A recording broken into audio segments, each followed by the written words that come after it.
ورحمة الله تعالى وبركاته. إخواني أخواتي، مرحبا بكم في فيديو جديد إن شاء الله. مبروك عواشركم، والله يبلغنا ويبلغكم رمضان إن شاء الله في صحة جيدة. ضمن مسلسلات يعني سلسلة ديال معسلات رمضان إن شاء الله. اليوم غادي نشارك معكم بشنيخة يعني كتجي سهلة وبسيطة وبمقادير يعني في المتناول وكتحضر بسهولة. بسم الله على بركة الله.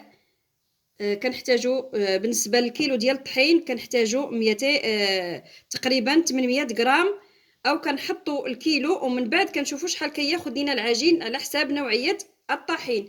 هنا 800 حتى ل 850 غرام ديال الطحين الابيض.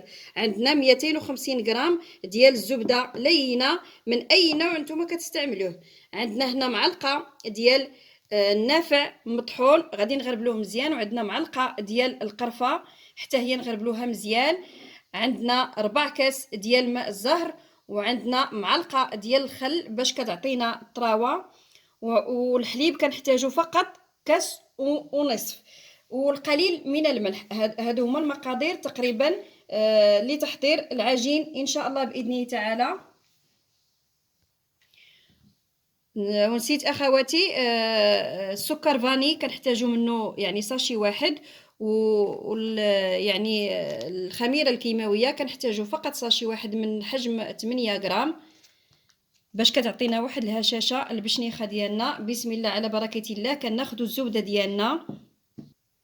بالنسبه للزبده اخواتي كنديروها كندوبوها مزيان حتى كتولي يعني في اللون ديالها كيولي بني غامق، عاد نخدموا بها ان شاء الله. وما تنسونيش اخواتي اخواني من اللايكات ديالكم، واللي عجبو الفيديو يبارطاجيه مع الاصدقاء والاحباب، وما تنسونيش من التعاليق ديالكم الزوينه باش كنزيدو حنا لقدام. صافي ان شاء الله غادي ندوب الزبده وغادي نرجع معكم. نتوما كتشوفوا الزبده ها هي كتذوب لينا هكذا، كتولي لينا في اللون ديالها يعني بني غامق. كنضيفوا ليها نصف كاس تقريبا ولا 4 كاس د العنبه ديال ماء الزهر كنضيفوه لها، وكنضيفوا ليها تقريبا كاس ونص ديال الحليب. من بعد ما دفيناه شي شويه كنضيفوا لهاد الزبده هذه هنا باش غادي نخلطوا الخليط. هنا عاود كنضيفوا مني نكملوا كنضيفوا معلقه صغيره ديال الخل لهذا الخليط ديالنا ديال الحليب والزبده وماء الزهر. هنا البنات كنجيبوا اناء اللي غادي نديروا فيه العجين. انا عملت يعني القصريه الصغيره كنضيفوا فيها هذا الخليط كامل.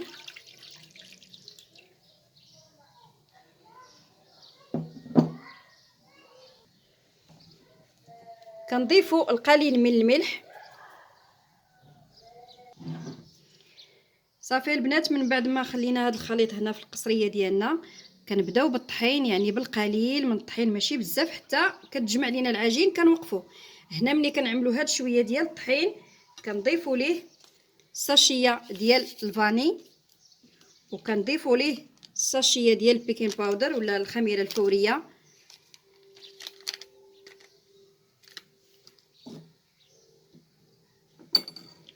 وكنضيفوا المعلقه ديال القرفه، وكنضيفوا معلقه ديال النافع. صافي هنا الاخوات كنبدا نضيف العجين ديالنا وكنجمع بشويه بشويه حتى كيتجمع لينا العجين.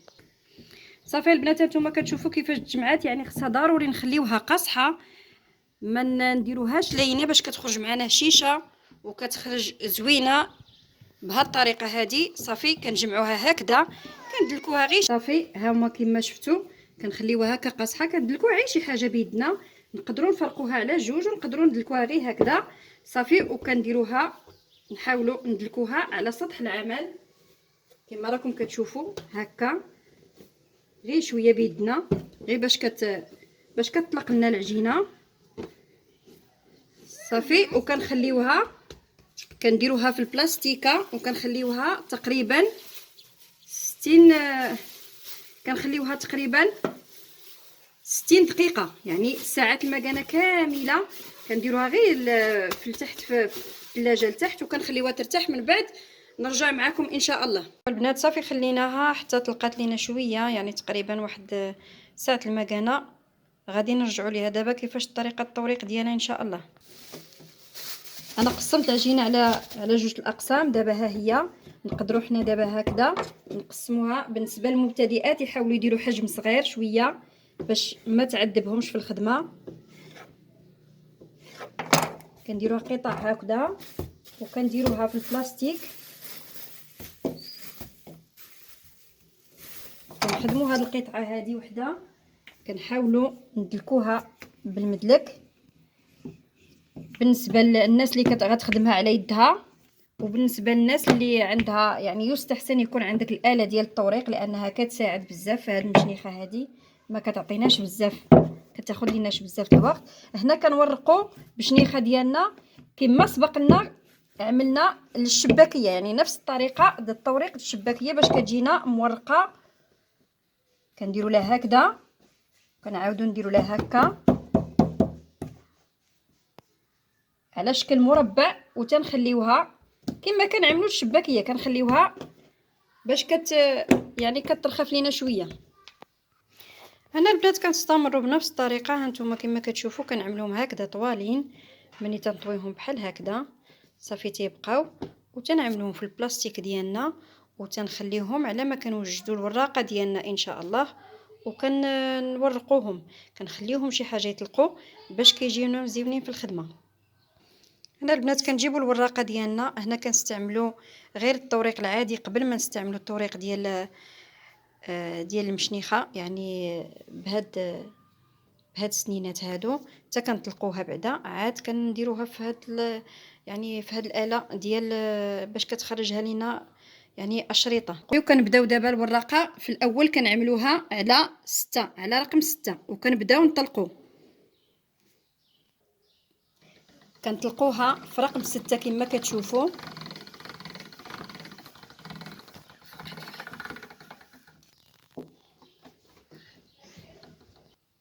صافي البنات من بعد ملي كنديروها في رقم 6 كنحاولوا نديروها، كنبداو نصغروا الارقام شويه. كنبداو نديروا في رقم 4، وحنا كنشوفوا عيننا ميزاننا. اللي بغاتها رقيقه راه غادي تحاول تصغر يعني الارقام الصغار، واللي بغاتها شويه تكون غليظه على حسب الارقام. ومن بعد كنديروا رقم 3. هانتوما كتشوفوا كتزيد مازال كترقق، وكنعاودوا نفس الرقم الا جاتنا مازال باقا كتبان لينا باقا غليظه شويه.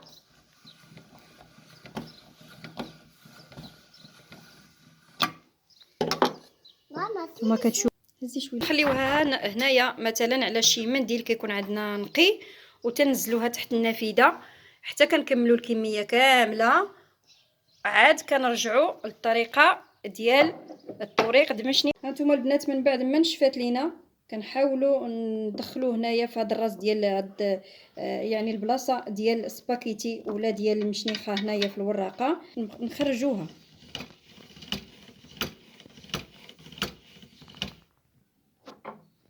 صافي البنات هانتوما كتشوفوا كما تجي كنخرجوها شريط واحد، من بعد كنصوبوها على شكل مشنيخ. هانتوما كنخرجوها شريط واحد، من بعد كنحاولوا نقطعوها من ديك الجنيبات اللي كيكونوا واحد الجنيبات هكذا ما يعني ما مقادينش. كنحاولوا نقرصوها هكذا من القنت، وكنزيدوا عاود يعني عيننا ميزاننا، اولا كنبقاو نعبروا بوحده كنقرصوا هكذا بهذه الطريقه هذه. كنمشيو حتى كنكملوها كامله، يعني على حسب الحجم اللي بغينا، سواء كبيره ولا صغيره او مايان. صافي وكنقطعو هنا. كنجيو لهذا القنت هذا القنت هذا اللي قرصناه بحال هكذا، كنجيو نقطعوه بالموس بحال هكذا. صافي كتجينا مشنيخه ديالنا. ها هي كما كتشوفوا، ها هي كتجي زوينه، كتجي متماسكه. صافي وكنخليوها حتى كتنشف. عاد كنبداو القلي ان شاء الله والتعسال. نرجع معكم الطريقه الاخيره ان شاء الله. صافي كنستمروا بهذه الطريقه هذه. صافي تيبقى لينا دابا غير القلي والتعسال ان شاء الله. هانتوما البنات صافي من بعد ما كملنا بشنيخه ديالنا كنديروا الزيت يسخن كما كنقليو الشباكيه، يعني نفس الطريقه. صافي وكنرميو الشنيخه ديالنا وكنقصوا البوطه مزيان على ما كيطيبوا لنا.